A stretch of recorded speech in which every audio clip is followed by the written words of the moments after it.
Double peace sign. Say W stream. W stream, baby. Ooh, that is. Okay, later. Alright. Well, boys, we better start grinding. Let's see, what's the time, bro? I wanted to start earlier than this, but y'all shouldn't blame me, bro. You get it? Sometimes you gotta do what you gotta do. Alright, let me see, what do we have going on? We have say with this and also coding. Alright, let's get on point. It's all about grinding. No, Ifeanyi, what's good? It's been a while, brother. It's been a while. How you been, man? How you been, brother? How's everything, brother? Yes, sir, man.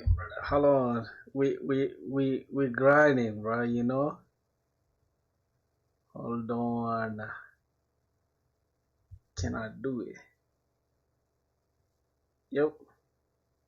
Yo, Amir was good, bro. Doing good. Okay. Hey, Ifeanyi, how far with your coding, bro? You promised me. You said as soon as you get your computer, you're gonna go all in, bro. Give me your updates after, I think, a month or two. It's been 2 months now, right? Give me your updates. You know I'm keeping you accountable. What's good, Amir, my brother? How's everything, bro? You're in JavaScript. Yes. That's what I want to hear, man. I love to see that. Love to see that, bro. Keep going, my brother. Although I make videos sometimes that tend to talk against JavaScript. Although I love JavaScript, though. Like, people think I'm against JavaScript. I'm not against JavaScript. I'm against the fact that people just want to know only one thing. You know, it's cool to know one thing in depth, but it's also good to, you know, do some how do they call it, to go wide than to go in depth, right? I don't know, I'm just rambling right now. Anyways, how have you guys been, bruh? I've had hell of a week, bruh. I had a toothache, and then the toothache stressed the shit out of me. I had exams and all that, and I have exams on Thursday too. Going good? Okay, that's good. On Thursday I have exams, but it's just one paper. That one I can even prepare for it tomorrow. It's not even gonna, I can give it like 3 hours and I'll be good.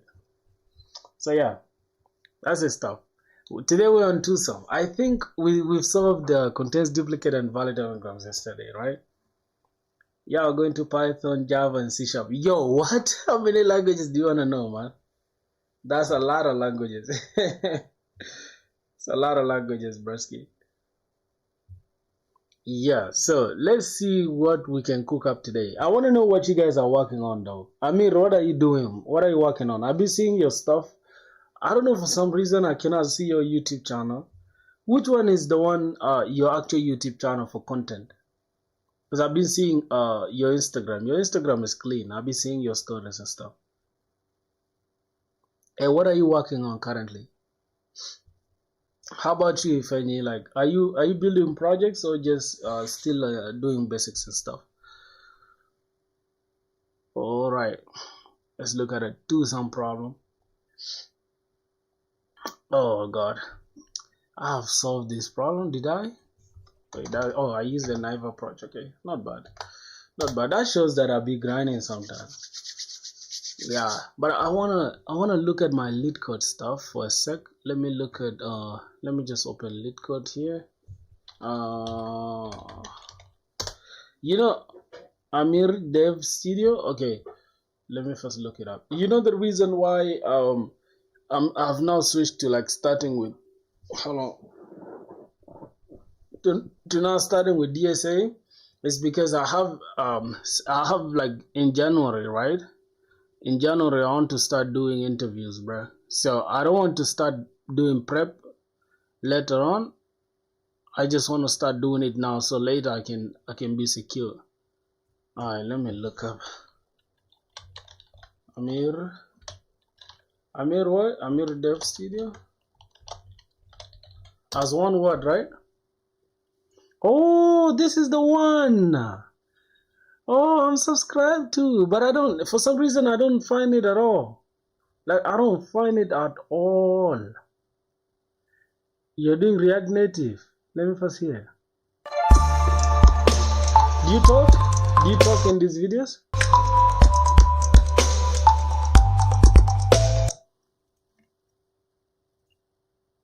Oh, you don't talk? Hey everyone, welcome back to the channel. Oh, you be And talking. in the last video, we have seen the theory part for conditional statement. We have seen what the conditional statements are, the different types of conditional statements like the if statement, the if else statement. That's my brother. Why you don't be adding description? I don't think it's that useful, but yeah, I don't think it's that useful though. We have also seen the double if else statement, the nested if statement, the switch statement, and lastly the ternary operator. And for ternary my boy JavaScript. You love that JavaScript operator, a we lot, have huh? already covered that under operators. So in this video, let me first understand what is this? Like, what are you building up to? Master the concept variables in JavaScript. Oh, you're teaching JavaScript, right?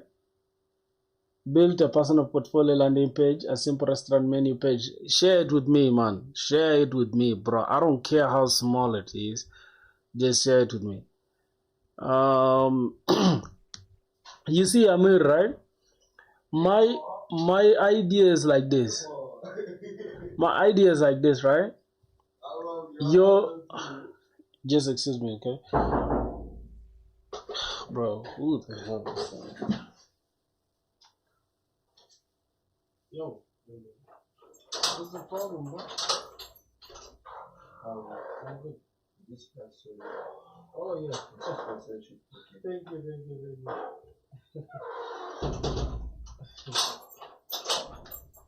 Alright, boys. It's all good. So, like I was saying, right? Amir, here's my idea, right? You know, YouTube sometimes is funny. It can, like, let's say right now you have part 1 here, right? You have part 2, and then here you don't have like part 3, part 4, part 5, whatever. It considers these videos as if they are not connected with each other. So there's a new thing I think they dropped. It's called courses, something like that. Have you seen it in your YouTube studio?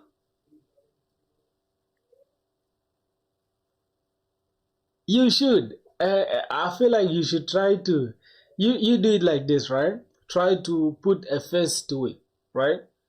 Especially when you're starting out, it's hard for people to like connect with you if you don't have a face to like the voice. You understand? People find it easier to connect with you when you show yourself out. I think it's just me. I don't know. I find it hard to just watch like somebody coding without seeing them, you know? So that is just my take on that, my brother. And I'll be checking out your stuff. No worries at all. So let's see. I'm impressed, bro. I want us to like, keep grinding and put ourselves out there, So let me see. How many problems have I solved? I've solved only 8 problems. Nope, I hardly use YouTube Studio. Oh yeah, YouTube. Hold on. Which one are you trying to go with first? Because then you need to have like a specific goal. Let's say you want to cover the entire JavaScript.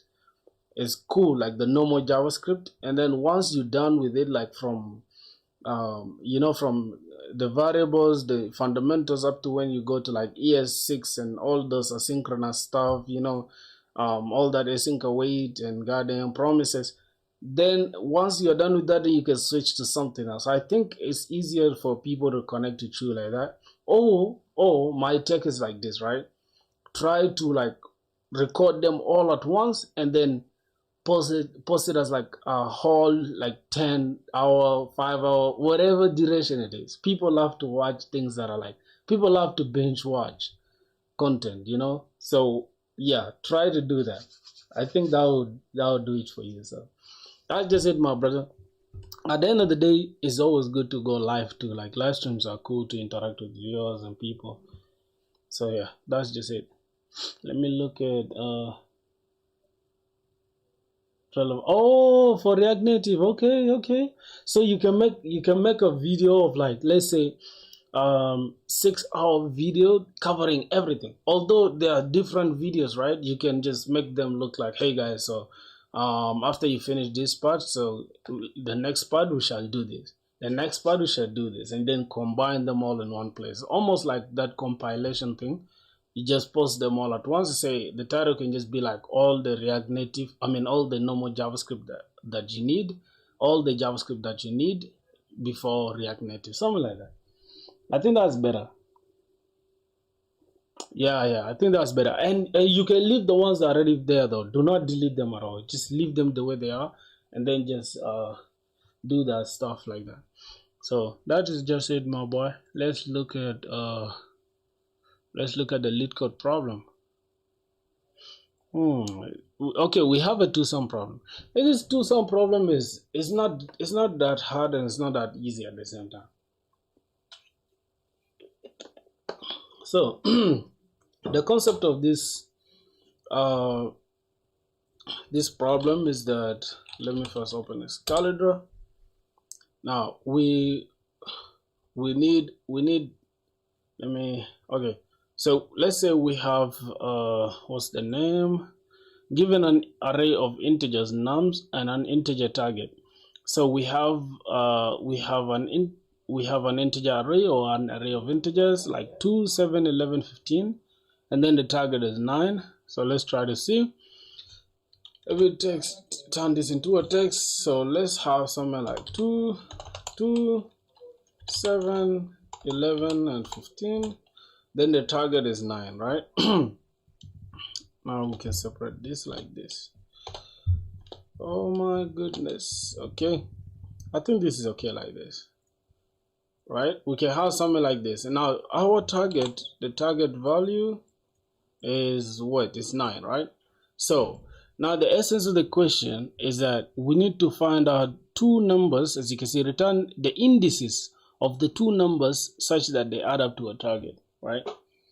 So we need to add the indices. Like once we add this 2, 7, it will give us 9, obviously. That means the index of 2 is what we need to return, index of 2 and the index of 7.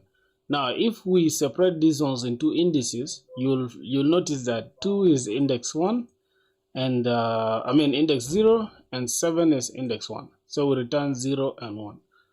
Alright, I think that is what is returned. Yes, 0 and 1. Now this one is 3, 2, 4, and then they want us to return 6. So we look at this index 0, 1, and 2, right? So notice how 2 plus 4 is 6, so we return 1 and 2, because the index of 2 is 1, the index of 4 is 2, so we return 1 and 2. Now for this one, the indices, you can see 0, 1, so 3 plus 3 is 6, so we return 0 and 1. That makes sense, I guess. That makes sense. Now, how are we going to do that? We're going to need I think 2 for loops, right? So 2 for loops, and then we check for the differences. The differences, I don't know if we have to check for the differences. No. Yeah, we have to check if the two indices of two numbers add up to a target, right? So the naive approach, let me have a look at naive approach. We are going to look through this. Once I is equals to 0, obviously this is gonna start from 0, and then the length, this is less than the nums dot length, and then after that we just increment I. We increment I. Then the second for loop will start from where I stopped. So this is j is equals to I plus 1, and this is going to be less than the length as well. So let's just copy this entire thing, and then we drop it here. Then we just change this I to j, and finally we just increment j, and that is the second that's the inner loop. Now from here we have a if check to check if the indices nums I, the indices at I, right, plus the indices of j, right? Oh my god. Sometimes I fail to type, man. If they add up to a target, which is the target that we have right there, then we return true. We return their indices, right? Now, how are we going to return their indices? We are going to return the indices in the, I think, new int like this. Yep. And then we're going to return I and j, just like that, I guess. That is the style of Java, or else we return an empty array, right? Return new int, and it's going to be an empty array, just like that. And we shouldn't forget this. Okay, we're gonna try that out to see if the knife approach will work. Oh god. Yep, so the knife approach has worked. Now, if I run this right now, it's probably, if I submit this, it's not going to like finish in time, because this is all of n squared, right? The time complexity, the TC, god, the TC here is O of n squared. Where is O? Okay, O of n squared, and the space complexity, which is the PC, space SC or whatever. Space complexity here is going to be, I think here we're not creating anything, right? We are not creating any new space. So it will be according to, I think it will be O of 1 probably, because we're not creating any array or whatever. So the space will be constant, but I guess it will be O of n. O of n, since we have to check for every element inside the array, right?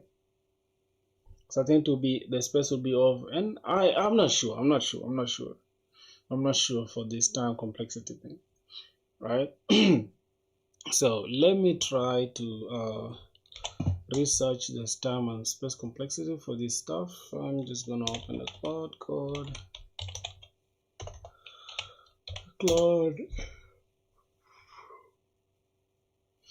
I'm just gonna say explain the time and space complexity. Where is it? And space complexity. Be precise and clear. Okay, let's see what it comes up with. Oh my goodness. So for DSA, I think we're just going to solve only one problem. Then we can get into building the project that I'll tell you guys about in a minute. Here's why. Outer loop runs n times. Time complexity is TC is of n squared. The outer loop runs n times, where n is equal to nums.length, and then the inner loop for each iteration. For each iteration of the outer loop, it runs approximately n minus 1, then n minus 2. Okay, so the total number of comparisons is, we check, okay, this simplifies this into O of n squared, right? It is what it is. The space complexity is O of 1. Oh yeah, I should have known that. I should have known that for sure. So O of 1 is the space complexity. And since there's no additional data structures are using that grow with the input size, only a few variables used, these ones are all O of 1. Now we return a new array is constant size, always 2 elements, so it doesn't count towards space complexity. That's correct. Your comment says this, but that's incorrect. The space complexity is O of 1, actually constant space, because you are not using any auxiliary data structure that scales with the input array, okay, or the input size. That makes sense. So we need to change this time complexity here to O of 1, right? So let's just say O1. All right, that makes sense. And we shall just say it's constant time,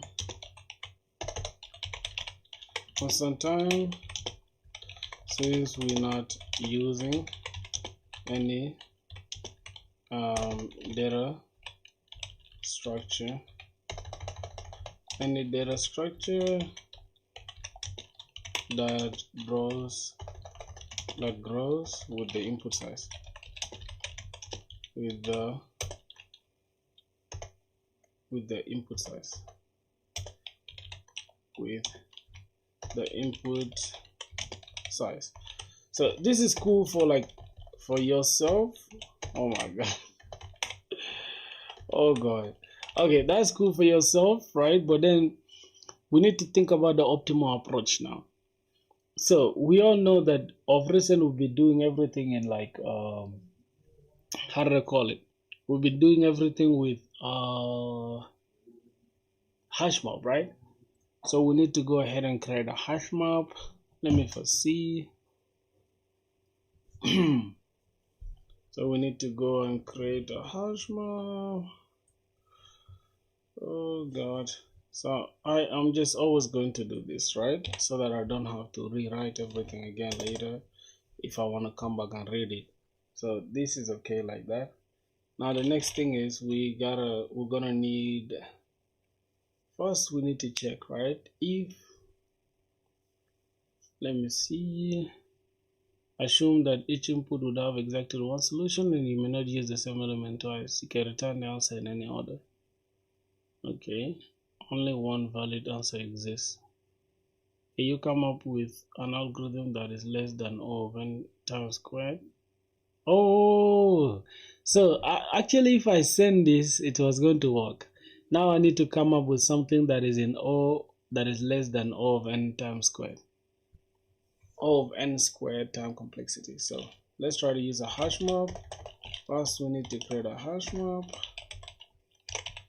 that will store the key value pairs, right? Which is going to be, what are we going to be taking? I think it's going to be integers, since we are storing integers. Integer. Oh, we shall be storing two things, right? Oh yeah. It's just going to be one. And let me see.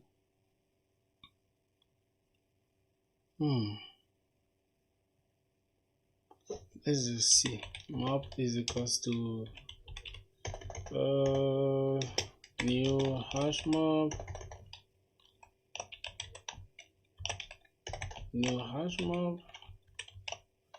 and we'll close it off.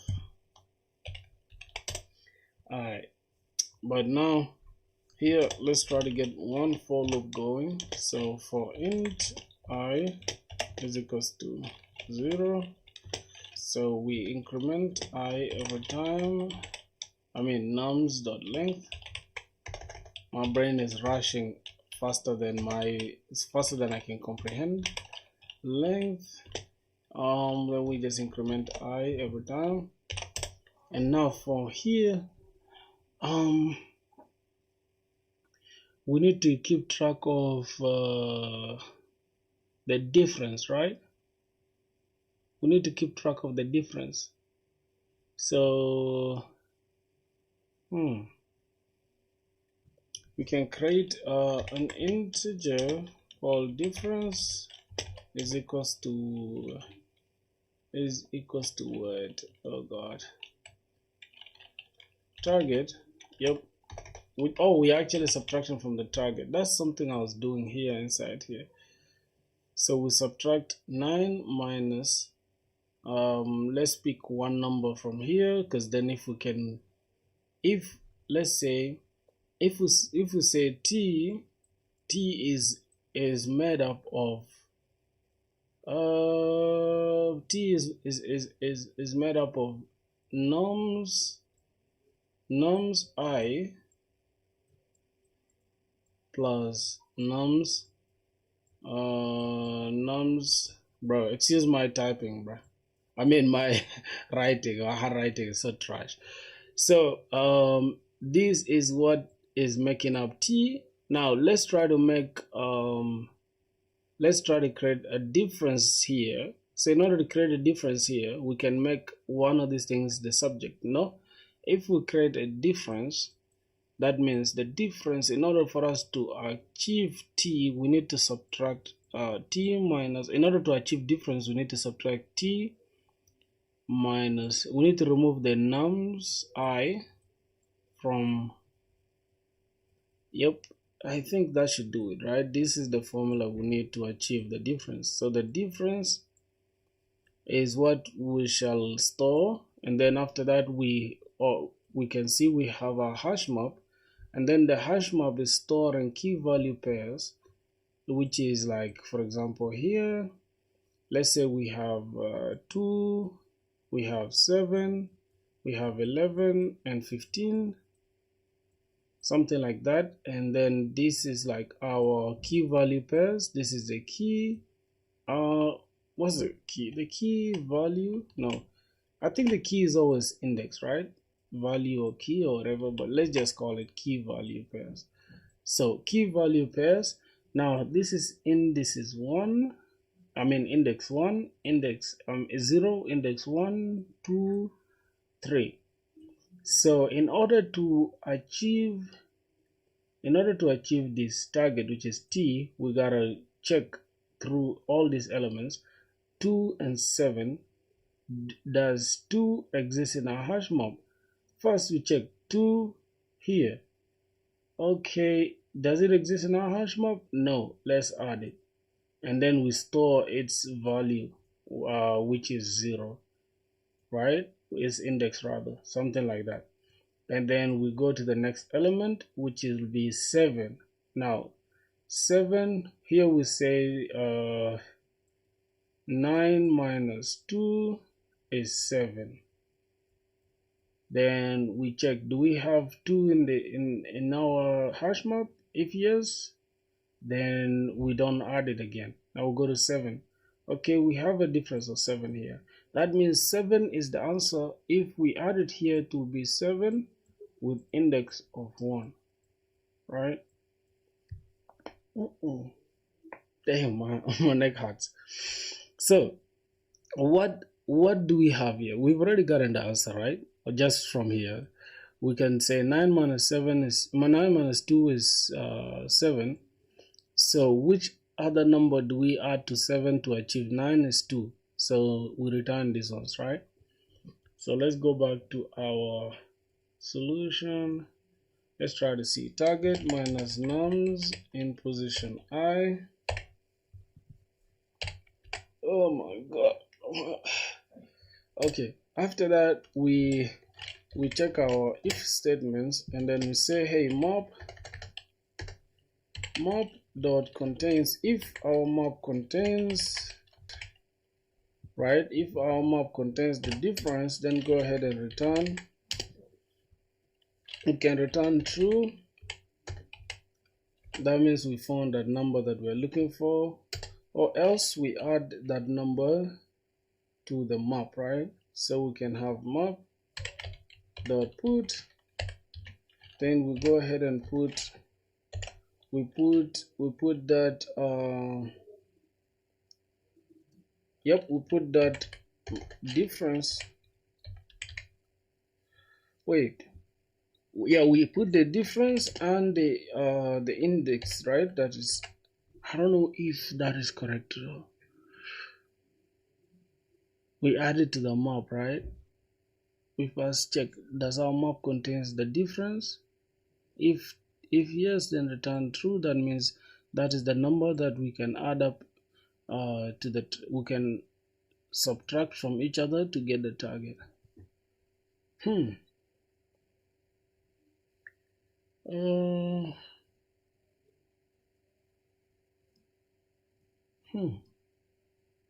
We're not returning true actually. Oh my god, we are returning the indices of that, right? So this, we gotta return the new int, I think, something like that. Yep, we can return new int, then we return difference, and we return the I, that is the index of the difference. Or else we'll go ahead and put that we put that number that we subtracted, which is nums I, and then we put the index, and then finally we can return an empty Oh god. Yep, we can return an empty.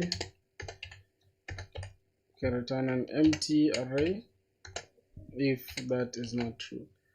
Alright, let's test this out. Let's run this and see what's up. Oh, hopefully it doesn't break. Okay, we have an issue. We have class expected return, not a statement.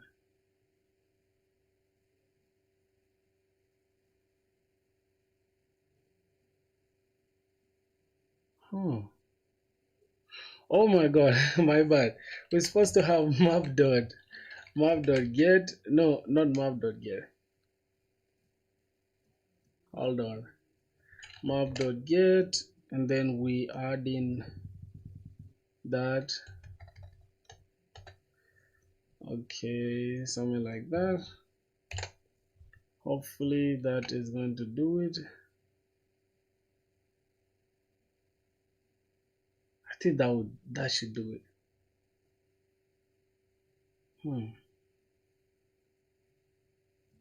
Let me first remove this.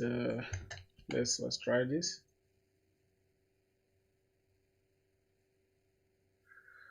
Oh god, what's the issue again? We expected.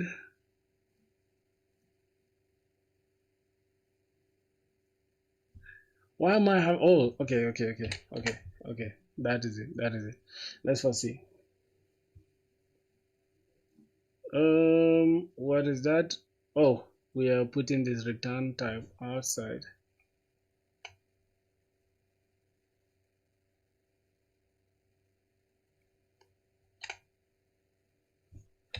Where is this return type supposed to be?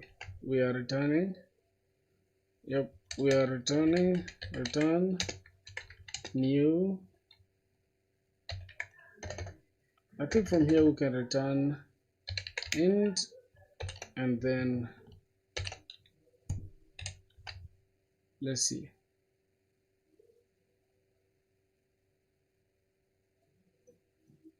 Nah, bro. I'm facing some silly mistakes, bro. I don't understand. Where's the error coming from? Oh yeah, this is supposed to be okay. This is supposed to be like that. Let's see. Once again, we have a problem. Let me see, new int, and finally shouldn't trip. Hash map wrong, required 2. Oh wait, yeah, these are all integers, my bad. We are returning 2 integers. Integer. Let's return it. Damn, what's going on? Cannot be applied to given types. Object int actual whatever. What's really going on here?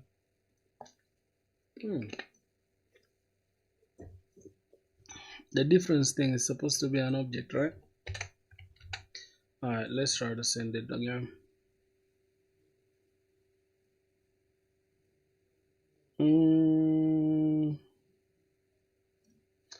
Why am I facing errors after errors, dog?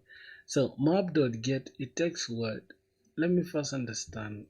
W3 schools. Let me go to Java. Let me go to map. What is map at? Okay, this is hash map, Java hash map. It stores items in key value pairs. So we have string, new string. Okay.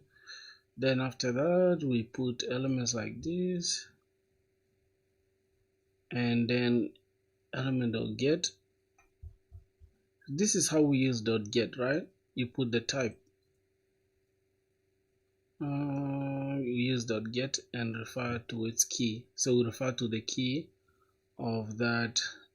So we are getting the difference. And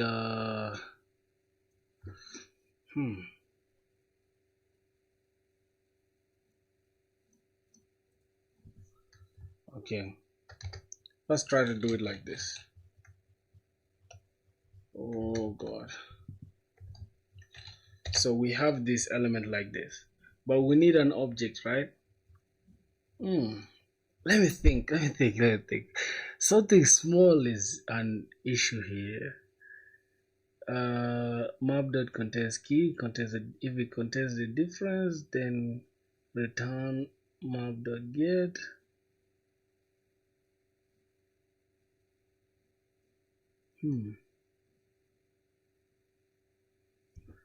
Oh Jesus Christ. So let's try to return the difference as an array. Oh, hold on. We're supposed to return an array and with difference, and then let's see, then it's index, right? Let's try it out and see.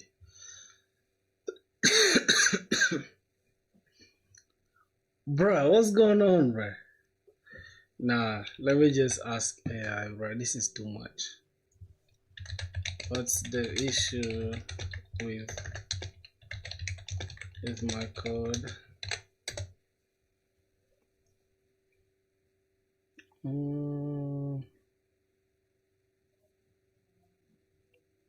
Map.get expects a single key, which is different value. You're trying to pass in an array, which is invalid syntax. You're also not returning the result.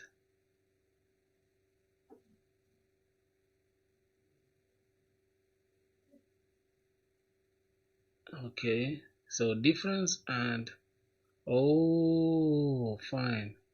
So we are saying here return, if this is true, return new int. Okay,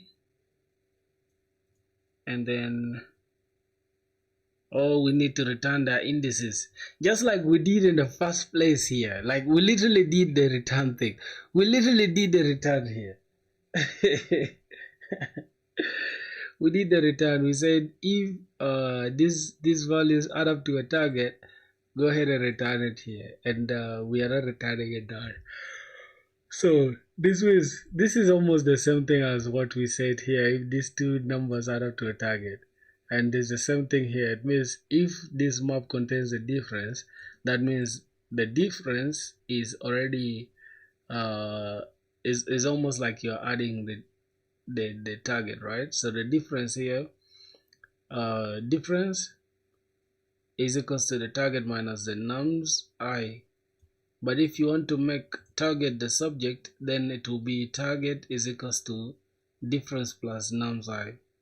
So that's why we need to return here as well. Alright, let me say return new int, and then we create a difference, and then we return as index, and that is that. So let's run it. Oh, wrong. What else? What else? If no solution found.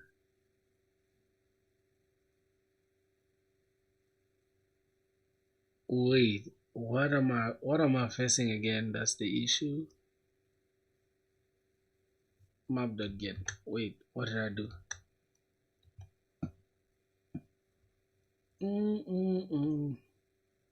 Wait, oh, map.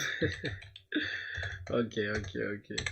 Map.get the difference.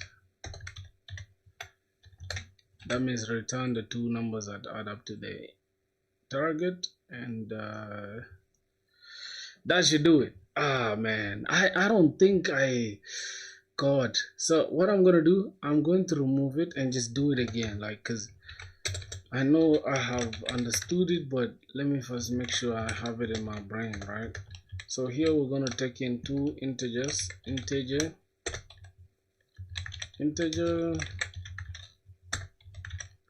taking in two integers called map, or we can just call it scene, right, is equals to, and then we create a new instance of a hash map, since we do not have to modify what's already there. All right, oh god, bro. Okay, from there we run a for loop for int I is equals to 0. We start from 0. I is less than nums dot length, and then we increment I every time. Oh god. Whoa. Okay, finally we now check if we first define the difference is equals to the target minus the nums in that position I, and we create an if statement. We say if scene dot contains the key that we want, which is the difference, right? If it contains the difference, then go ahead and return new int, and then here we're going to make sure we get the scene dot get that difference, and then add its index also. Give me the difference and its index if it's there, and if it's not there, then go ahead and add, or put rather, because we are using, go ahead and put the nums in that position I with its index. Alright, then finally if it's not there, then we return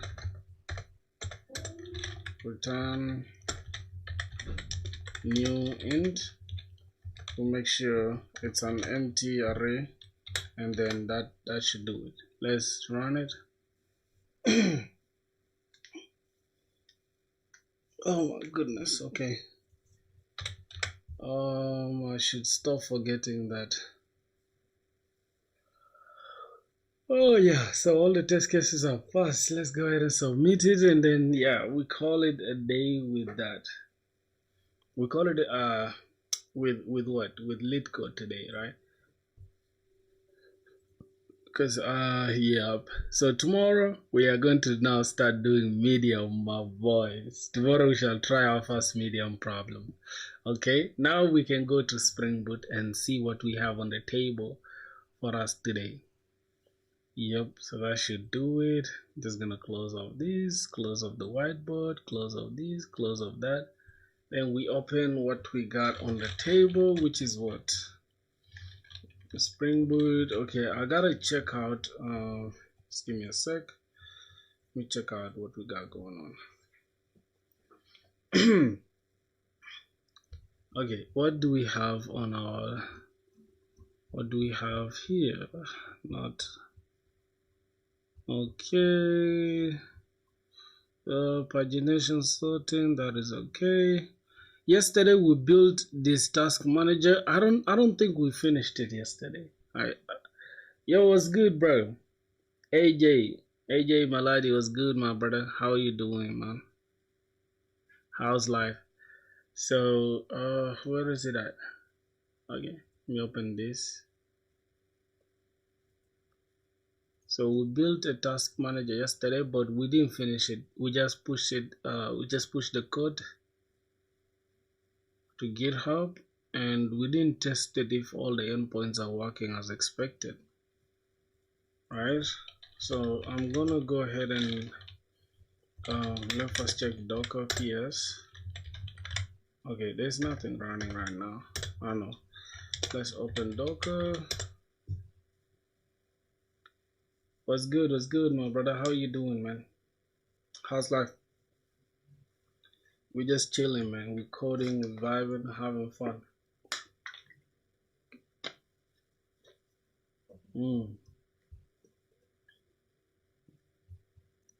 Alright, so the container's running. Let's go back. Okay, let's check. What's going on?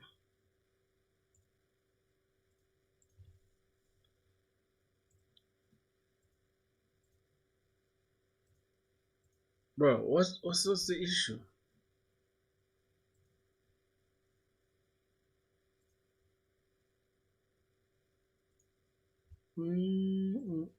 All right. let's try it one more time. Docker ps, there's nothing running. Docker compose up in detach mode. Okay, so that is cool. What else? We need to run our application to test it out. Enable annotation processing. Did you mean ID? Result type, did you mean null? Where?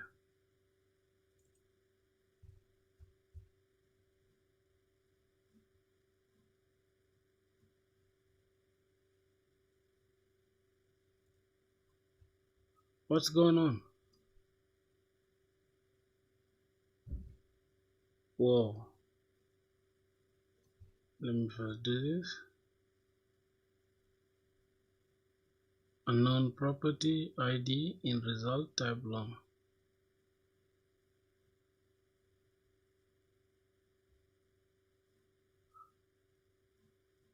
Oh, this is actually supposed to be task. Task as task. Okay.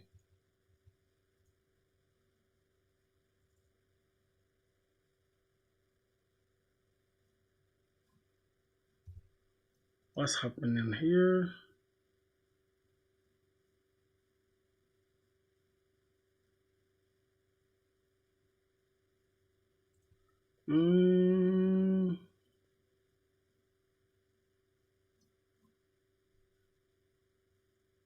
Updating.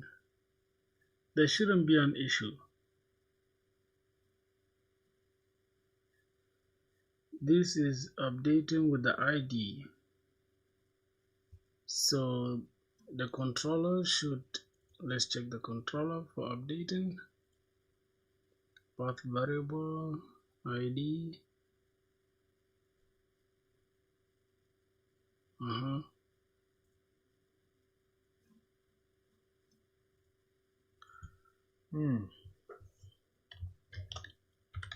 Response, this is task response DTO, and then here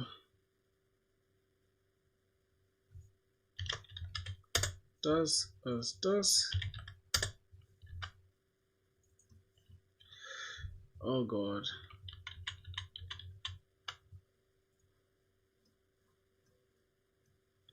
Require type task provided long.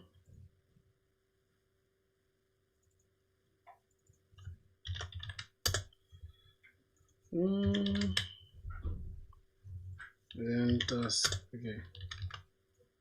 Related problem. Bruh. What's really going on now, bruh? Oh, holy crap. Spring security.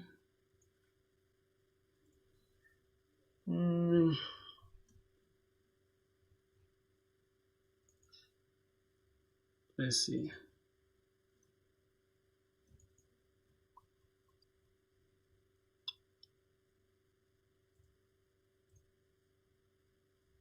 Oh my goodness. Okay, global error handler. I think it should be having what I'm looking for. Alright, this passing this, and let's go to the user service. Update user, long DTO, and that is it. So you first check with that.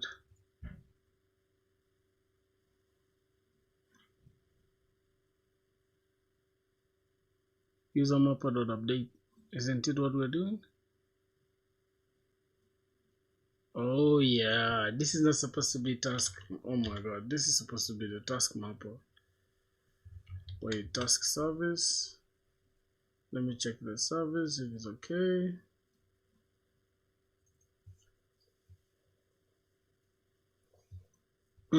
God.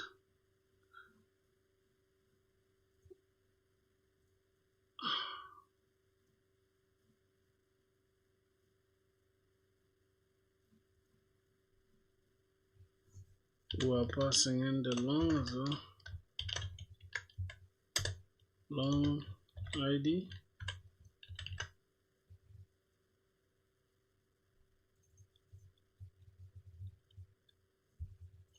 Now for the ID, we need to check if task repository dot find by ID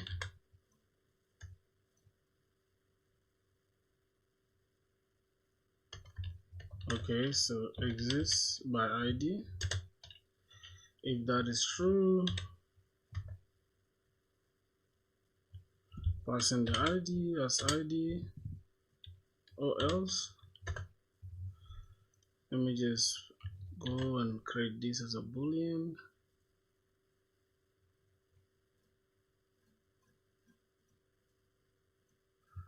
Oh, it's a repository. Okay, boolean exists by ID, pass in that.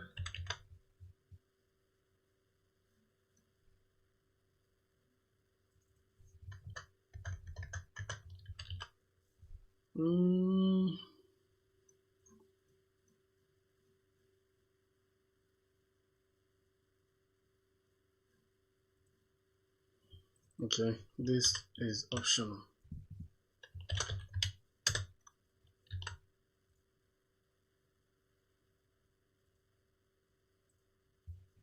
God, I'm stressed, bruh. I can't lie to you.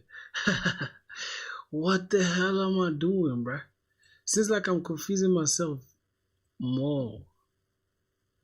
I think I should just rewrite this entire stuff. Let me just rewrite the entire update thing, bro, because it's now confusing me.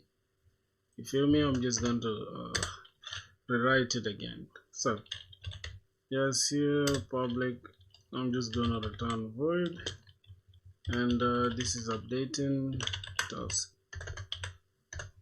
It's going to take in the create task DTO as DTO.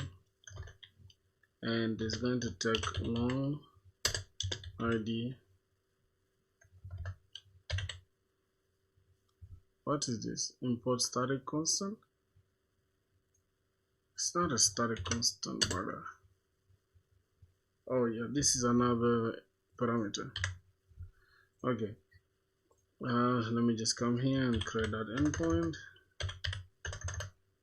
Get put mapping with a certain ID.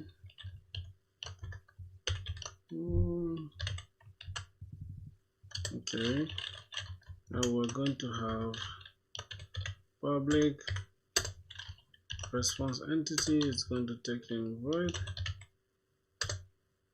It shouldn't take in void. It should take in the task task response DTO, and then we're going to say update.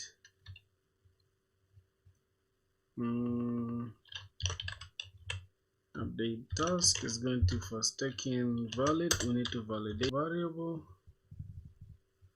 as long ID. Okay, then this is also going to take request body at request body, and then the request body we need the create task DTO as DTO. Then we have that. So this is what we're gonna have. Finally, we can say the task service dot update task should return DTO and the ID. Okay, and then we just return response entity dot okay dot build, not body, dot build. That is okay. Let's get inside the task, and then so we can create it now. Public void update task, what else? Create DTO long. Then we need to now take the task mapper dot to update from DTO, which is going to take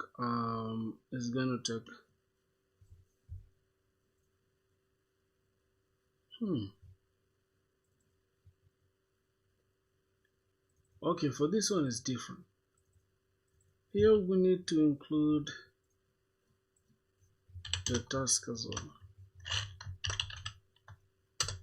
Task as task, so that we can include the DTO and task, and then we can now say task updated task is equals to task repository dot save, then save the task. Alright, we need to now check if task repository dot exist by ID, no, dot find by ID, not exist by ID. Yep, by ID, we pass in the ID, or else we throw an error. Wait, task repository find by ID, or else throw an error, right? Okay, we're gonna keep it like this. Then we're gonna have or else throw an error. So we throw a new exception.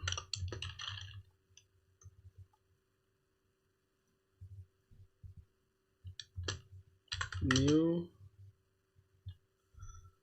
hold on, what's going on here?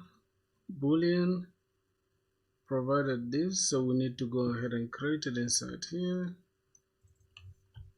which is going to be optional.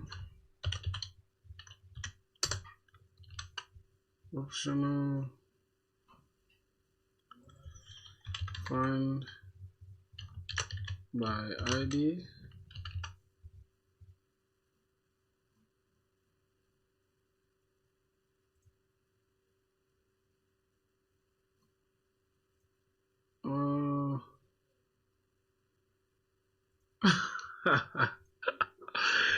Oh my god, bro. Spring Boot is giving me a hard time. Hold on. Make find by ID return a boolean, right? Hold on. Which one is supposed to return a boolean? The required type is boolean. Right now we provided an optional, so that means we need to or else throw somewhere here. Yep, or else we throw. So that means we do not have to include that. Or else then we just throw a custom exception.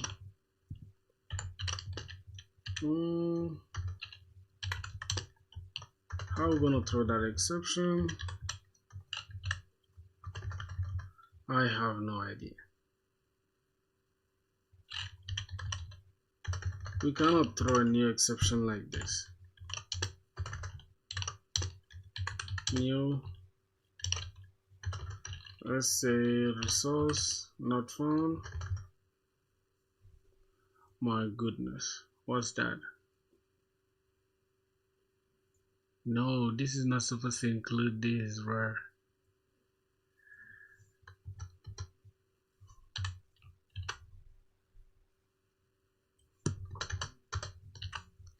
Let's see.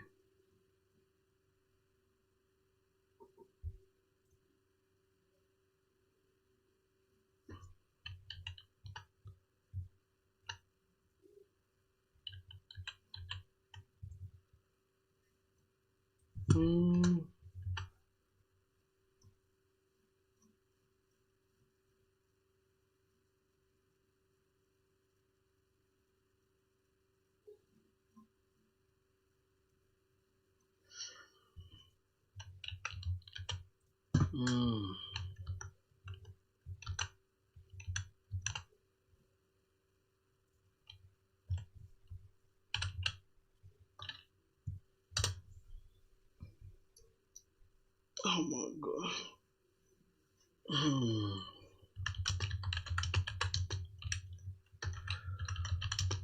Alright.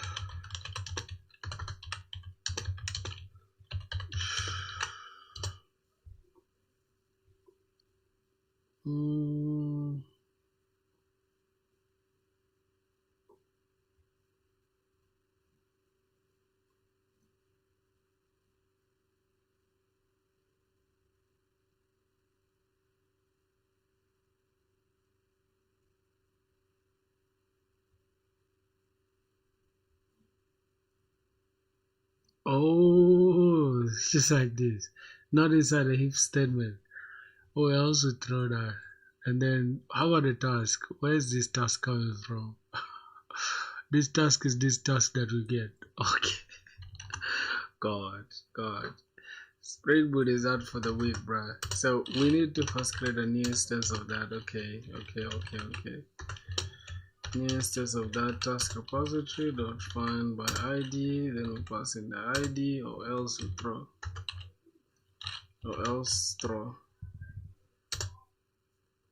Then we just go ahead and throw this new runtime exception. So new runtime exception, then we have that. Okay, fine. Task not found with ID. Task with ID plus, let's just pass in the dto.id. Is it really gonna show it? I think task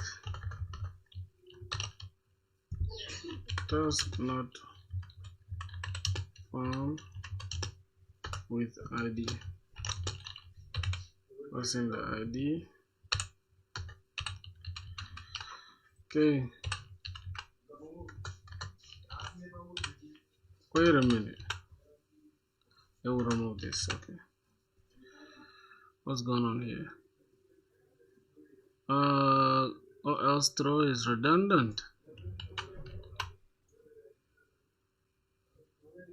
What?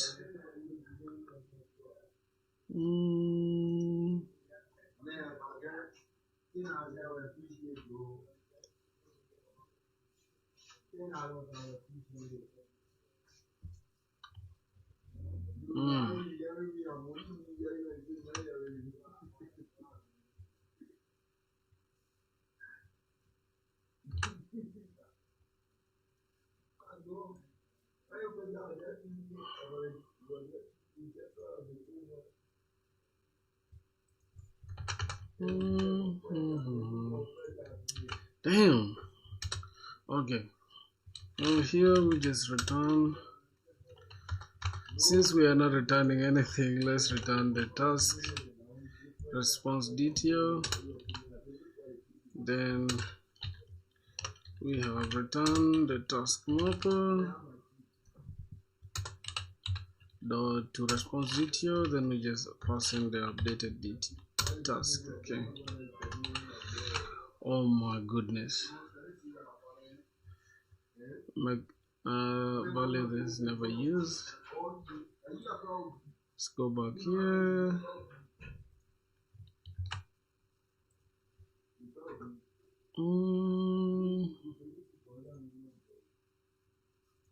Okay, fine.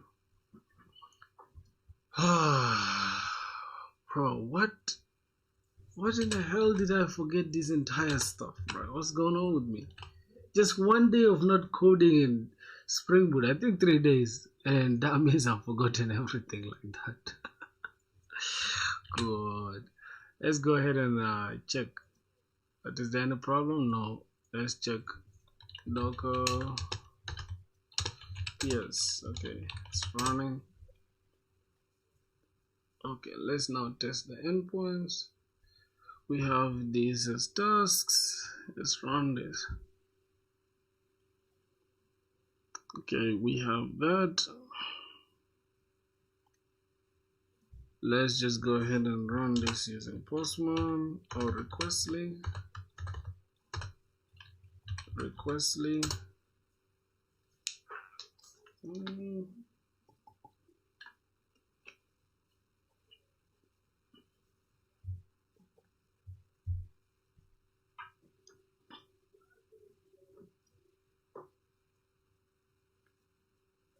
Yep.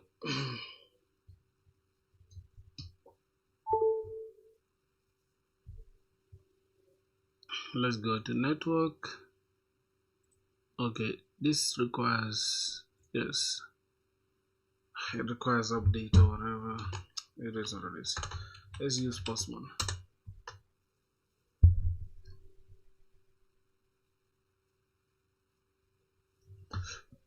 Okay, so this is that. Let's go to the to do here. Then we just change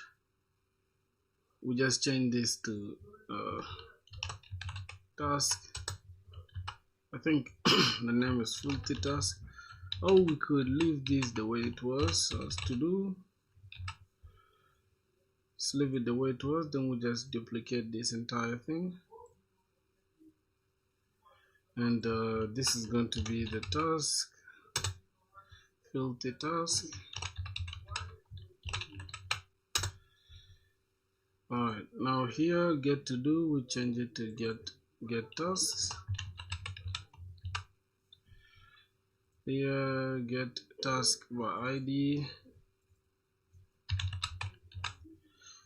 delete task, delete all tasks. I think I need to remove this.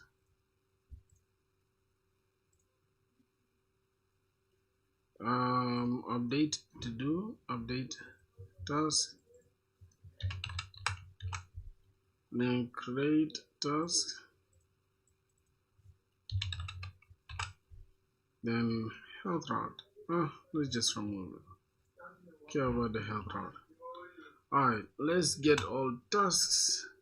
Now what's the base URL here? If I go to variables, where's the base URL written? Let's just go here and the base URL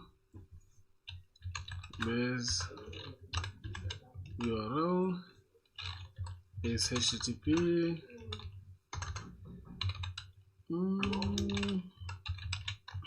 localhost 8080/API/tasks.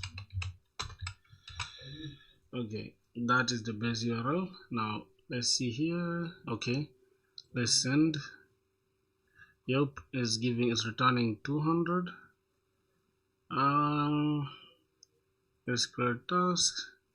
This is that. Okay, body, the task title and description.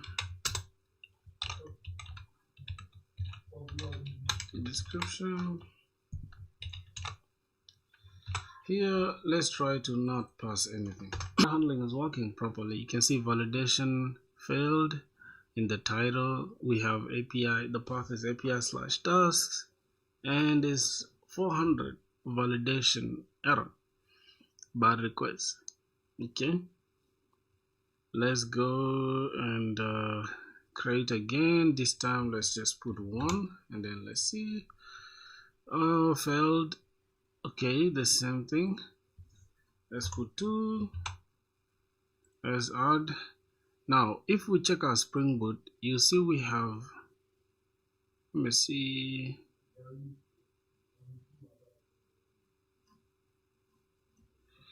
why is it just failing with that errors thing? It's actually supposed to show us let's say 1 2 3 is the title. Let's send again. It has created it, but we don't have the created at timestamps. Let's go here. We have them. Why is it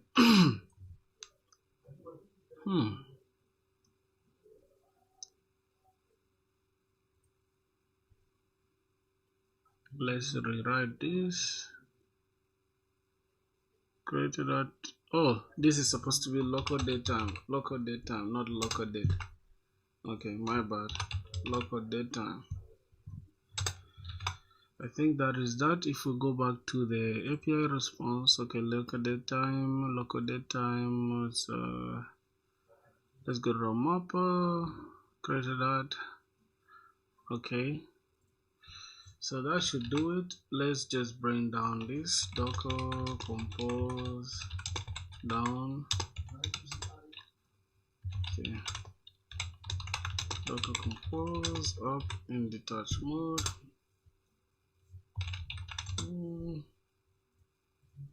Okay, let's see. Let's run this again, but this time Did I run the Docker? Let me check Docker PS. Yep, it's running. Oh god, oh my goodness. Ugh, man. Okay, it's running. Let's check Postman. Let's now try to send empty characters. Let's see.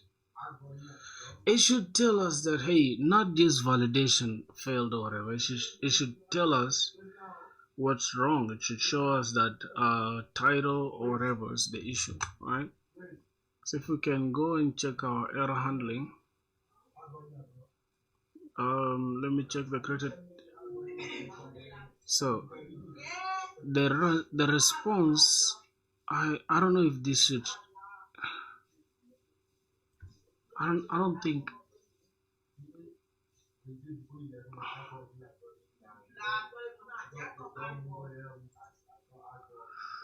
Oh goodness.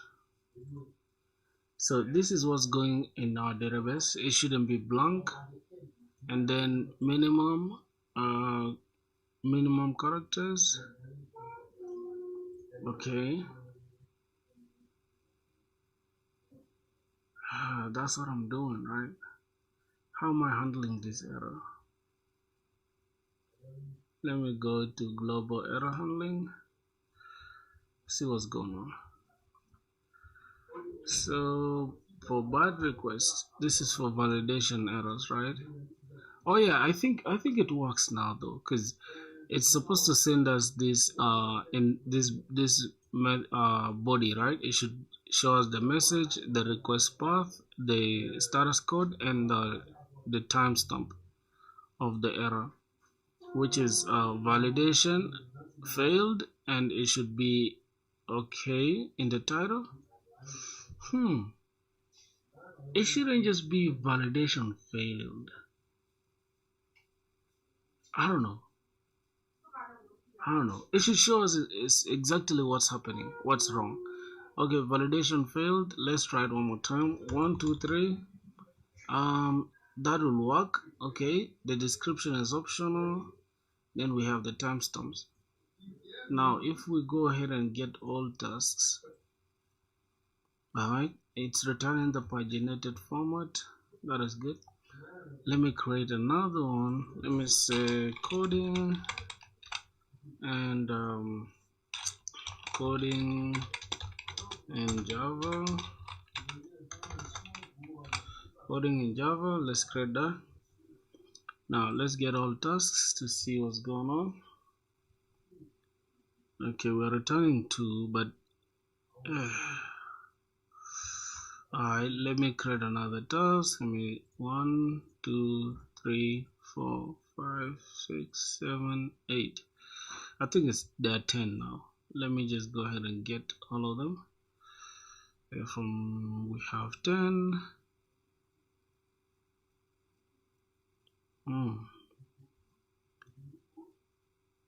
Okay. Let me try to get the paginated version.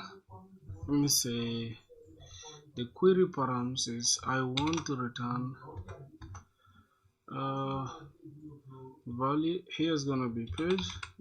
I want to return from page 1, and from page 0, and then go ahead and size. You need to get me 5 elements only. So let's see. Okay, it's returning the first 5 elements in the first page. Let's say we need it in the second page. Return. Okay, so it's gonna start from 6 up to 10. I think that makes sense. Now let me try to get by ID. Do I have the one with the ID? No, did I implement it? Let me go inside the task service with the ID. Nope. Okay, I have creating the task, updating the tasks. Getting the task and updating the task. Let me just add the one where we get it with the ID. So the controller, let's just get mapping, and we add in the ID, The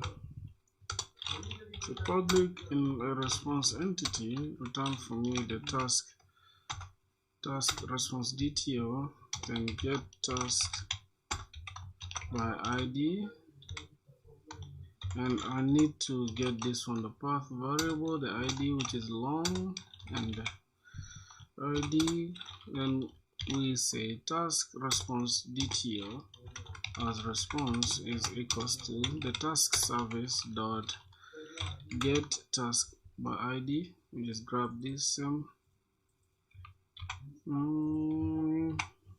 then we go ahead and pass in the ID, and that is that. Then we return response entity dot OK, then pass in the response. Now we go and create this inside the service. Okay, public, then I need to get this as a task response entity, DTO rather, sorry. And here we just need to only pass in the ID, and then finally we can just say, hey, we need to first make sure that task exists, right? That ID exists. Oh god.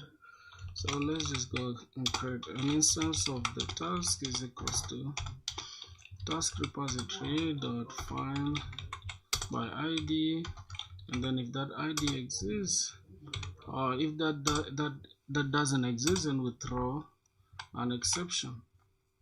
Let's first close this, then we throw an exception. We say throw a new exception, and I think we can just say resource not found. Resource not found. We need to throw a new resource not found exception. Then we're gonna say task with ID, then we pass in that ID. This is a string concatenation, I think, or method concatenation. I have no idea. Not found. Okay, that's gonna be it. Then what else? If it's there, then we just return the task map dot to response DTO, then pass in that task inside the response DTO, and I think that should do it really. Let me just stop this and let me rerun it to test that out. Okay, everything works. I'm gonna remove this ID. Let's first get all tasks. Get all tasks. So that works. Now we want to get this from the starting page, which is the first page. Go ahead and grab the first page. Now I need to get the one with ID 5, which is called coding.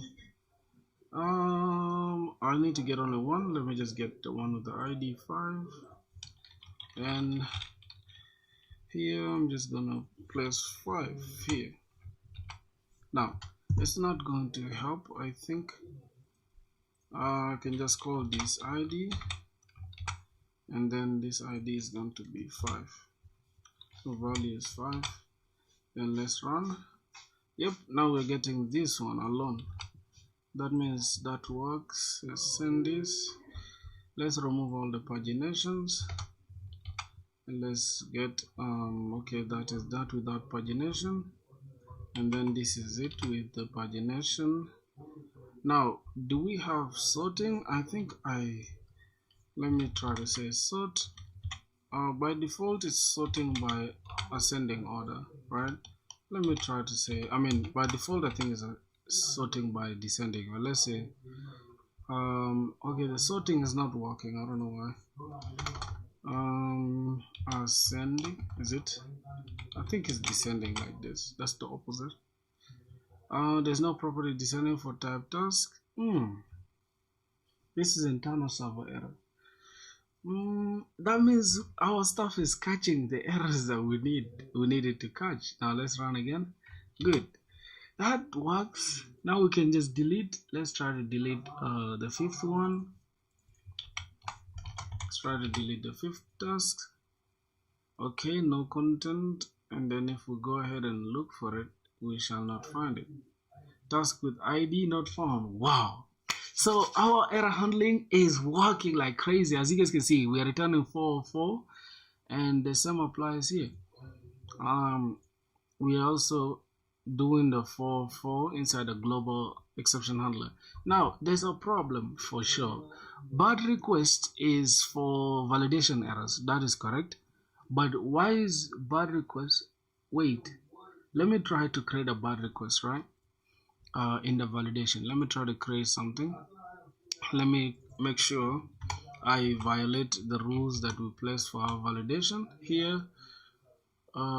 Where is our validation? Inside our DTO. So I'm saying the title, the minimum size should be 3, and I place 1. So let's see. We're gonna get validation failed. Yep.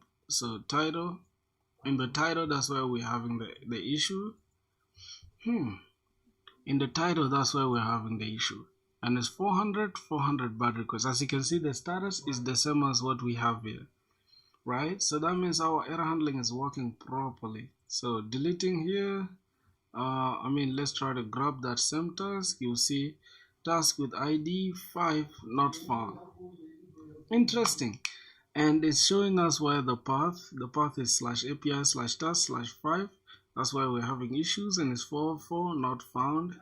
And if we try to do anything here, it should tell us, it should give us 500 internal server error, no static resource API. Then yeah, so it's 500. All right. I like that. Cool. Now let's go to updating task. Let's try to update this with the ID 5. Let's see if we can update anything. Validation failed. Title. Okay, let's try to update. Let's say title, let's give it 5. Let's just change it to 5. Let's say we update. Still there's an issue, bad request. Okay, let's change it to 55. It's still gonna give us bad request because our minimum of characters we said should be only 3. Task not found with ID 5. Okay, now there is a problem here. Okay, there's a problem here in the exceptions. We need to go and handle this properly inside the task service. We said here we're supposed to handle this. That's why we didn't handle this error here. That's why it went ahead to just throw the generic one, right? Now we need to handle it here gracefully. We need to make sure we have that ID that we are trying to wait, let me see, are we updating? Oh yeah, that we are trying to update. This is okay. Since you already have the ID that I don't think we need to check for the ID here, really, because then if you don't have the rightful ID, you cannot just delete anything, right? So I'm just gonna copy this as well, and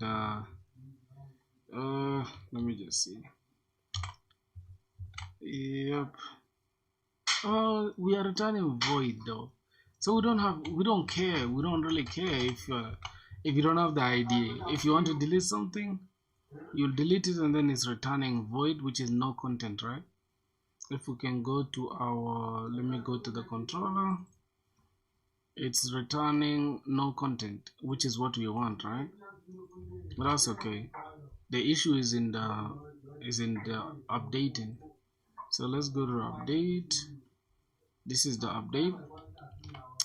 Where we having issues. Task not found with ID. Alright, I just want to use this same format. Instead of throwing a random runtime exception, as you can see, we have a random, oh my god. This shouldn't open, bro. Requestly, come down.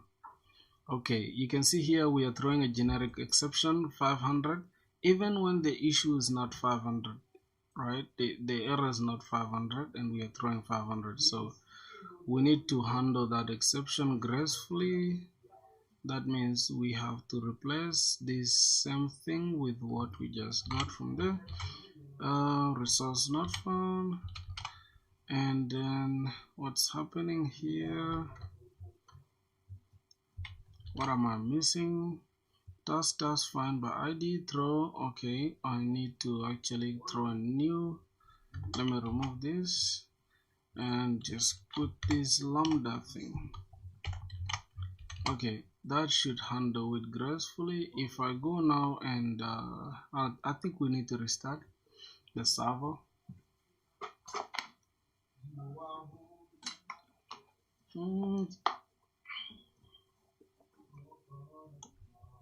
Okay, so our server is up and running one more time. Now let's do that. Okay, task with ID not found and 404. So that's what we wanted.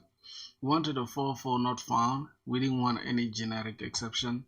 But if we go ahead and just put anything here, we are supposed to get a generic exception, which is a generic internal server error, which is a safety net to handle every error that comes after we've handled the rest. So no static resource API, and yeah, that is 500 internal server error. So here's 404 not found, and if we just put any validation issue, it will catch it from the 400 bar request. Alright, that should do it. So now I'm just going to give it a valid 55, and then let's go ahead and give it a valid ID. Let's get the ID 4, and then yeah, we're not returning anything. That is not good. That is not good. We're supposed to return the updated response, right, to the user. So I don't know why we are not returning it.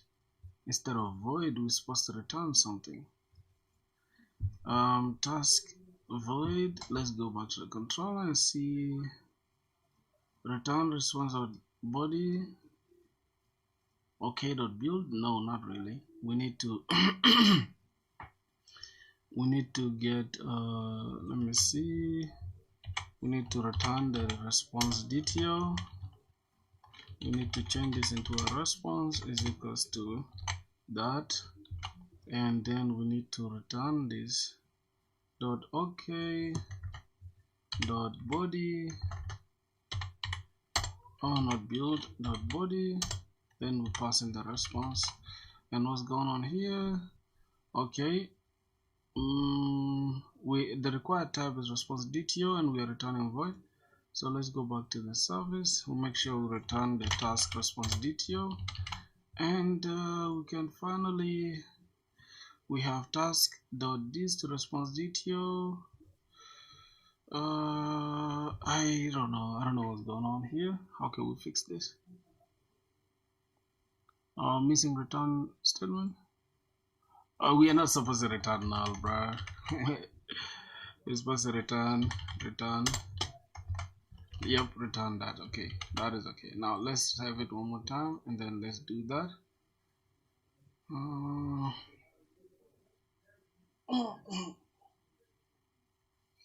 Okay, that is okay.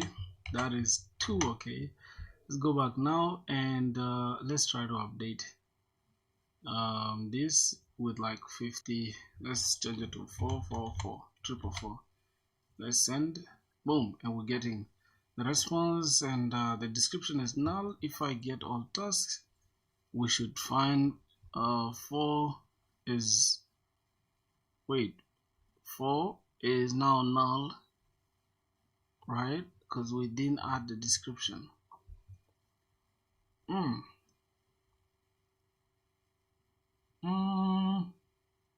I don't think we should return it as null. We should return the description as is, not just null. So we have a problem with how we are returning our description. What's up, bro? What's good? 143 lol, bro. What do you mean by 143? What's that? What's 143? Yeah, something is alright. Resource not found. So here we need to also check here if the resource already exists, so that we need to have a if statement. If task task repository dot exists, if it exists by ID, then we pass in that ID.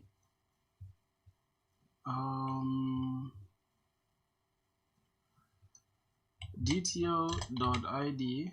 Oh, if it exists by title, I'm just gonna say if it exists by title.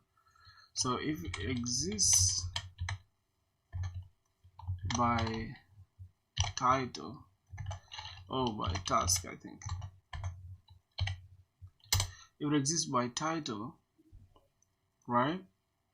What's that? If it exists by title, then go ahead and get us the dto.title, or else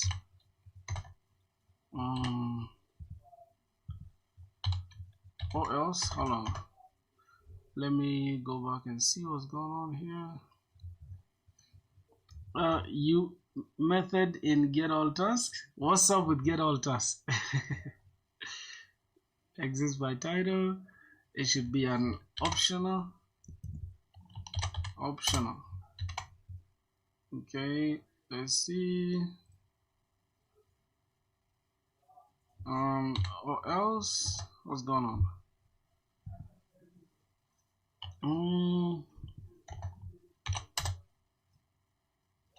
If there's an issue, then we just throw new resource not found. Oh, resource conflict. Actually, we need to return a resource conflict. Or title already exists. Or what's going on here?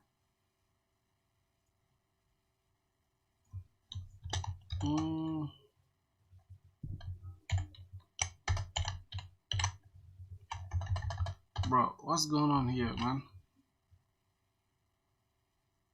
Oh, expected this? How? Oh my goodness. Oh, so this one is returning a boolean. Okay, it's not going to be an optional. So if this exists by title, then title already exists. Okay, that is cool.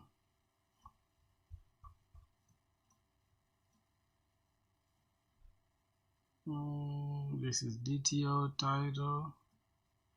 This is for this, and then we have this closing this, and then we have this one closing everything. Okay, that makes sense. And title already exists. Oh, we can say task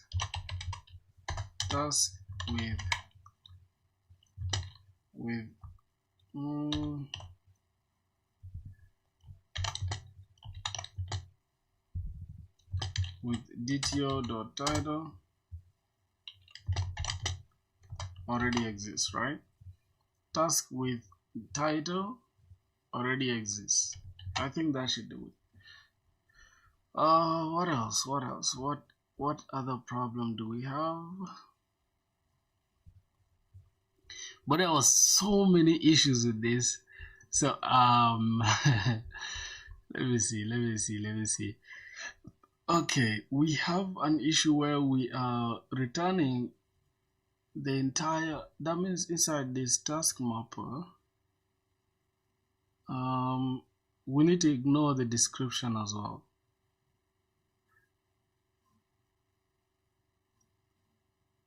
Do we need to ignore the description? I don't know. So let me first check this service. Matter of fact, let me close everything that's here, close all tabs. Let me just open this too. So let me ask this AI, is my code robust enough? Update only the title,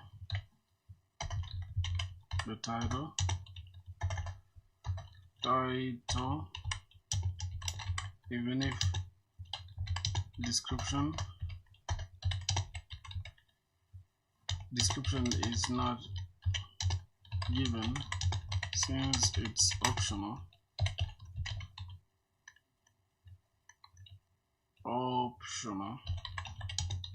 I need it as a empty string rather than null.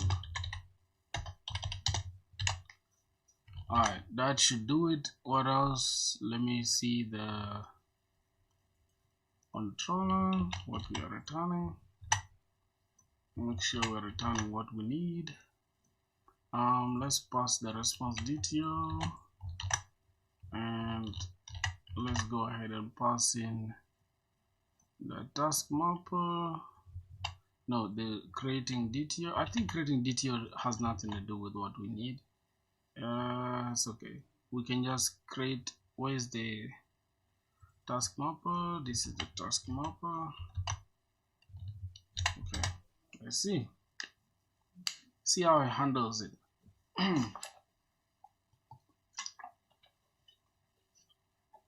Several improvements needed for robustness and the empty string requirement for optional fields. Here are the issues and solution. Empty string versus null for optional description. You need to handle this in your mapper or DTO validation.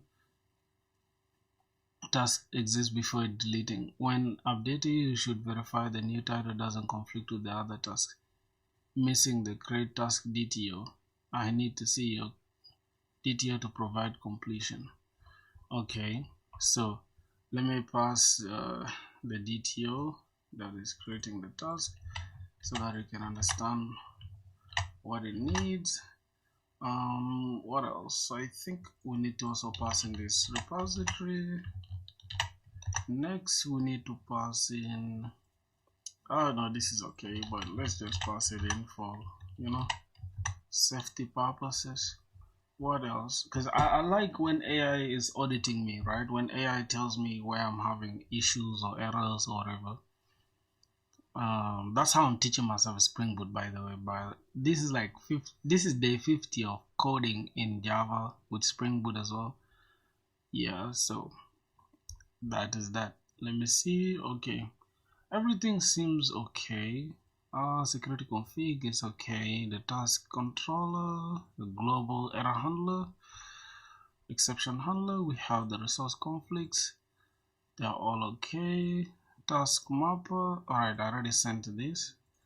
We need this API response. No, that's okay. So this is the only thing, right? Cool. So let's go back. This is the service. Make sure the service is open. Let's send that. See what's up.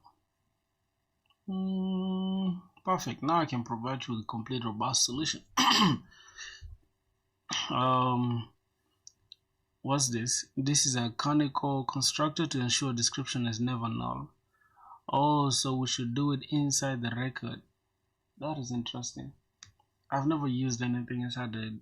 So here, create task DTO. We are gonna have description as because if description is null and description is blank.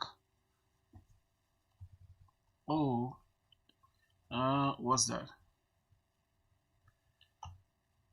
Yeah, change it to either empty string or description.trim. And what else? And title is equals to title. What's that? I do not understand this kind of. I don't understand this. So rather than spoiling what I got going on, I wanted to explain. Okay, I think it's explaining. Empty string guarantee handled in DTO canonical constructor, default value in entity, defensive checks in service, transactional management, added transaction annotations for data consistency, conflict checking exists by title and ID. No, optional add integration test. What's going on? Update task without description should oh god, this is what's funny. We have a canonical constructor to ensure matter of fact, I think with the null thing is okay. Is it okay if we leave it as null if not provided by user?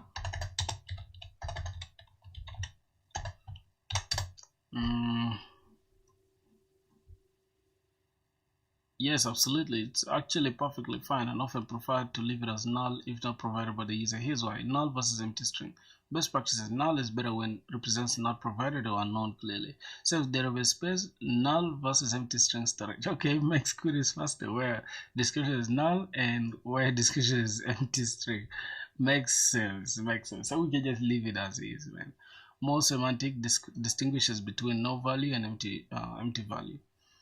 Okay. Empty string is better when you want to avoid null checks in your code. If you're working with systems that don't handle nulls well, business logic trees no description, same as empty. So yeah, I think with that we can do it like this and then allow null here. Yep, nullable can be true by default, which is what we want. And here the title should be unique. I don't think. Because if we've already created a task, can we create it twice? So that means we can keep it as unique the way it is, right? So yeah, here the title should be unique. Title should be unique because we don't want to create similar tasks. So yeah, I think our code is kind of robust enough, except we have some issues. Let me see, let me check the service. Within the service we have somewhere where the AI added a transaction, and this is where we need to understand what's going on. Remove null checks. So a transaction, we're gonna have creating DTO if task repository.exist by this, and the title, go ahead, and this already exists, that's cool. Then an instance of the task, we converted the DTO into entity, and then we save the created task in the database. Then we return it to the task response DTO, and a transactional read only is equals to true. Oh, so we can make this as read only and get all tasks. Then we map this, makes sense. And then transactional read only, get it. Oh, so whenever we are dealing with get, there should all be read only. So transactional. I need to understand why we add transactional. Why do we add transactional? Why do we add transactional? That's the question I need to understand. Same as before. Exists by title and ID is an ID, not whatever. I don't know. Okay. Front-end handling option. If you want to display empty string on the front end but keep the null description, okay, no problem. I wanna understand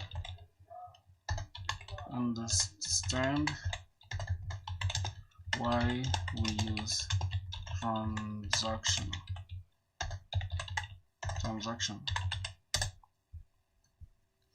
And let's see as is answering that question. If there is no, if this doesn't exist, then new resource resource not found with ID dot exist by ID. Okay, so rather than saying or else throw, we just do it like this. Then we pass in this add transaction. Okay, and then check if the title is being changed and if new title already exists. So if title.get title is equals to dto.title and the task repository exists by title and not ID or whatever, now we're not gonna do this too much checks, brother. Okay, this is okay. We could do that actually though, but it's just super complex for no reason. Alright, that is fine. So we annotate everything with transaction, I guess. I don't know why, but yeah, let's try to learn why we added transactional. And why is the rest not read only? Why is it only on the get request? Read only, true. Okay, let's go back and understand. Where did we ask the question? Okay, this is where we asked the question. Great question. Let me explain a transactional in detail with practical examples. What is a transactional? Transactional ensures that a group of database operations either all succeed together or all fail together. That is correct. That is into fails. So if you're failing, fail all. If you're passing, pass all. And read only should be true. Read only.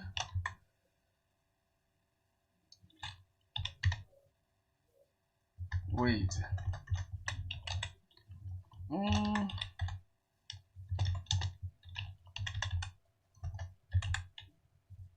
What's going on here? What is that method for read only? Let me first check it out.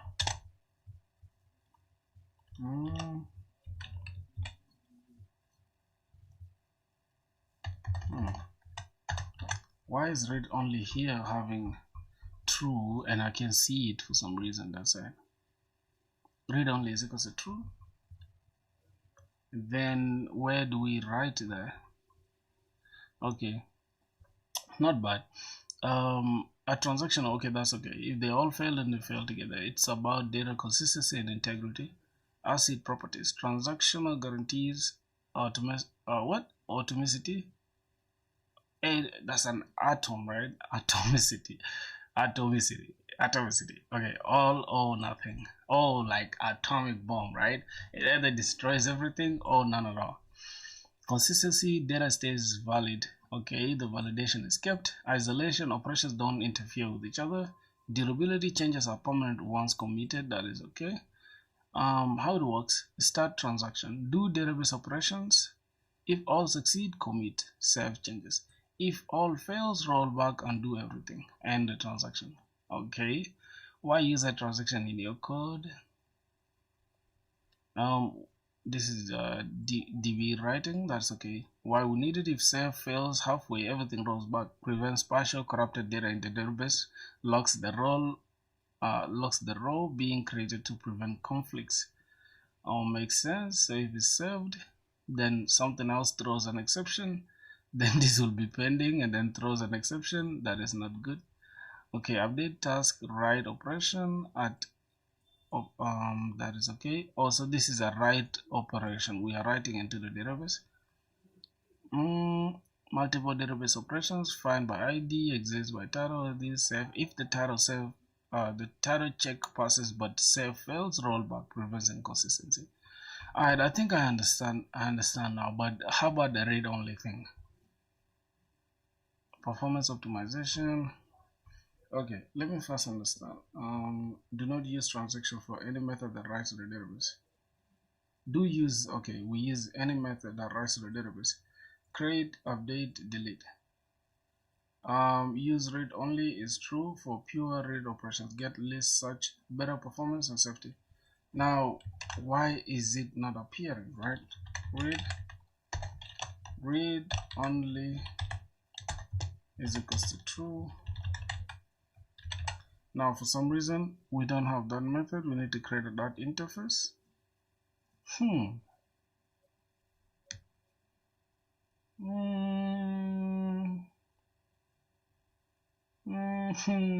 I don't know. Transactional class, I don't know. Let me just say, soon as I added read only,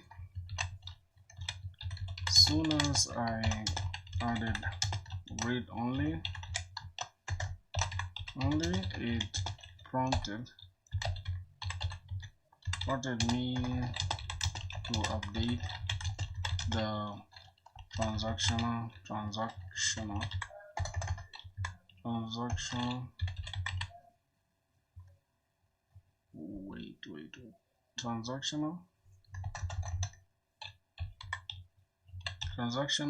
dot class.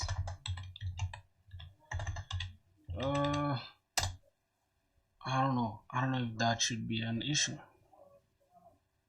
Let's see. You're using transaction wrong.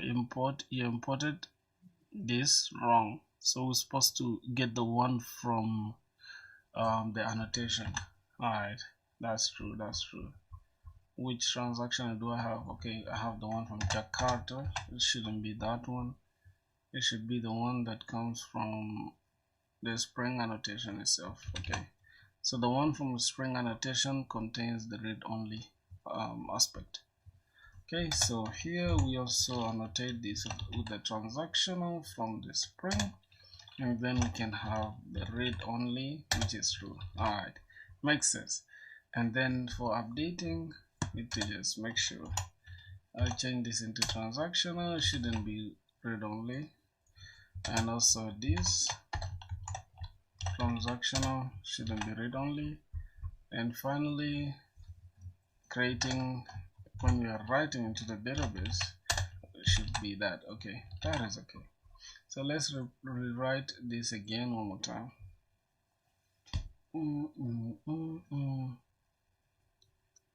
Alrighty.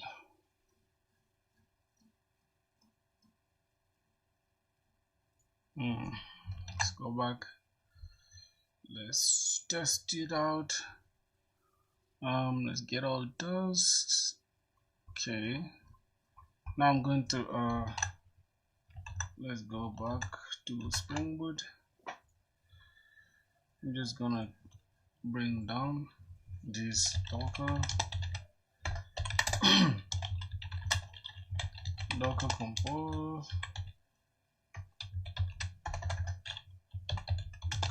down.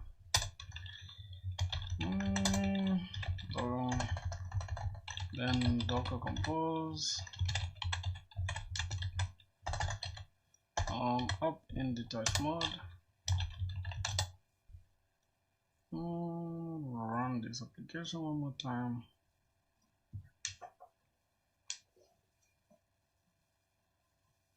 Yep.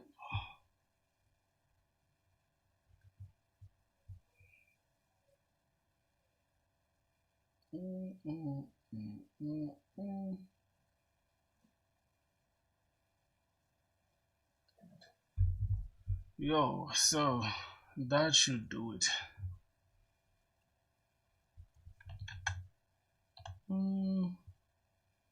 Get this 0, the page size 5. Okay, now let's try to get this. We're gonna get an error, the ID is not found. Try to delete this, we're gonna get an error, no content. It deleted it. How did you just delete it? There's an issue, so we need to catch that. We need to catch that issue. Fine.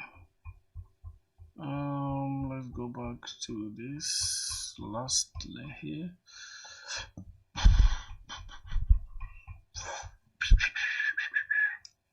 Alright, we need to check if it exists by ID. If it doesn't exist, then throw not found, and that is that. Okay, let's go back to Spring Boot. So we're gonna have if task repository dot exist by ID, pass in the ID. If it doesn't exist, then go ahead and throw new resource not found. Okay, start it again, run it, catch that error.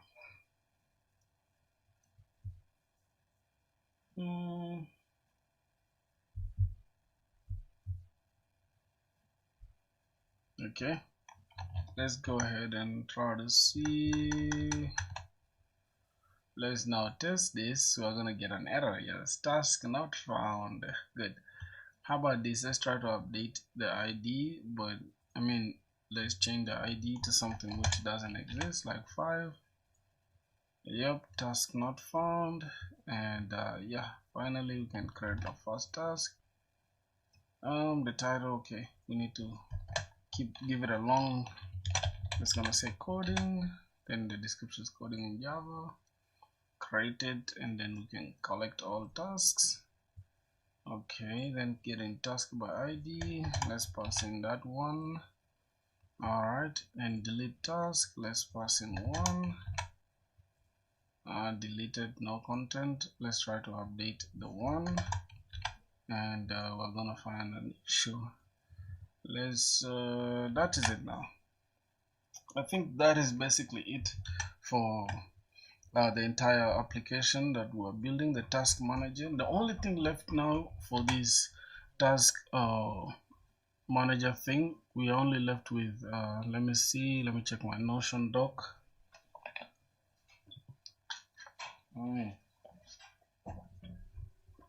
Alright. By the way, if you guys are watching this, bro, I'm a self-taught developer. I taught myself Spring Boot in 50 days. This is day 51, teaching myself Spring Boot. But I know Monstack though, not just from zero. I didn't start coding from zero, so that is that. Let's see what else. Huh? No, I think after. She's on. She's on. She's on the phone. Okay. Hello. When did Mama you ready?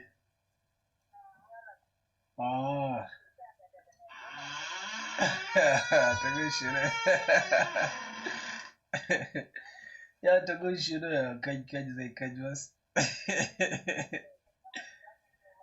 Allah with the was. I can't teach her green no was. Mm. Mm. Mm. Ya jet mana monga nyu wida de ba monga gini yani ba monga chola na nyu monga ni chamon da ba monga cham ket. No worgo ni monga go chola. De no wudi ni ya kame no ko ne guda mia ya no yita da me gida mia.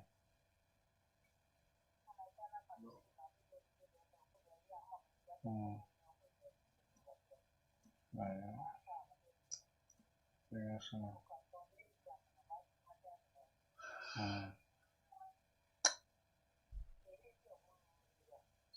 Bunye ni yo no mo ben zato. Ana gol bunye ni ta do be cham ayamad no.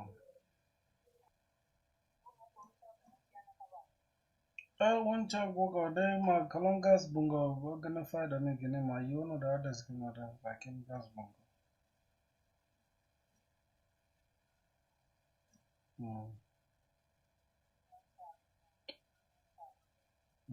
مشكلة go just home.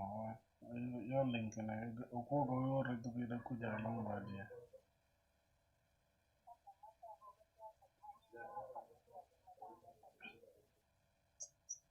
I can Kuja agreement make a shiny no go get sign a dog like in what they must have a babatana.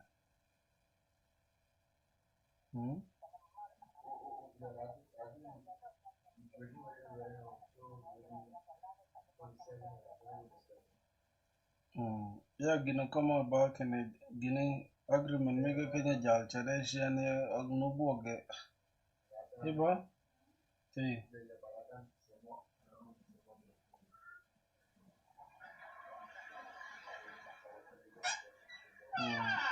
Yeah, connect an agreement make a shine and I'm looking at jal challenge.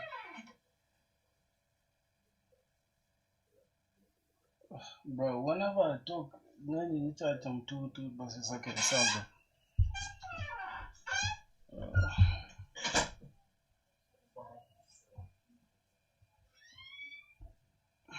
God. Yeah, it was good. So, I digress, bruh. Sorry for, I was talking to my mom actually, So we have a task manager. I think we finished it now, right? All the CRUD operations. Now, this is what I did, right? I want to ask, is this enough for what I want to do? Let me first see if that is true, but we don't have the admins versus users thing with roles thing, so I highly doubt if we have this up and running, but we have the CRUD operations and error handling and everything we need, right? Except this stuff. So let me ask Claude. By the way, I use AI to teach myself how to code, so yeah. See, task manager knows. Do you think I am halfway done?